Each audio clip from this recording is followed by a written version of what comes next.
एकदम से juicy, soft, जालीदार काला जाम बनाना घर पे बनाना बहुत ही आसान है और हलवाई वालों से भी टेस्टी बनेगा। गैस ऑन करके कढ़ाई में 2 कप पानी, 2 कप शुगर और पतली सी चाशनी बनानी है।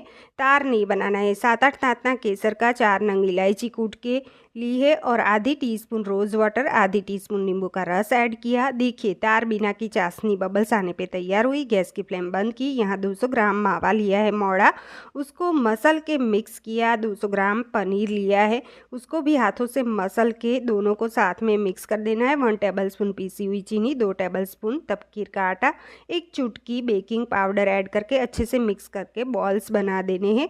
यहाँ पे गरम तेल में फ्राई कर देना है। स्लो फ्लेम पे हमने ब्लैक ऐसे फ्राई कर दिए। अभी चाशनी नॉर्मल टेम्परेचर पे है।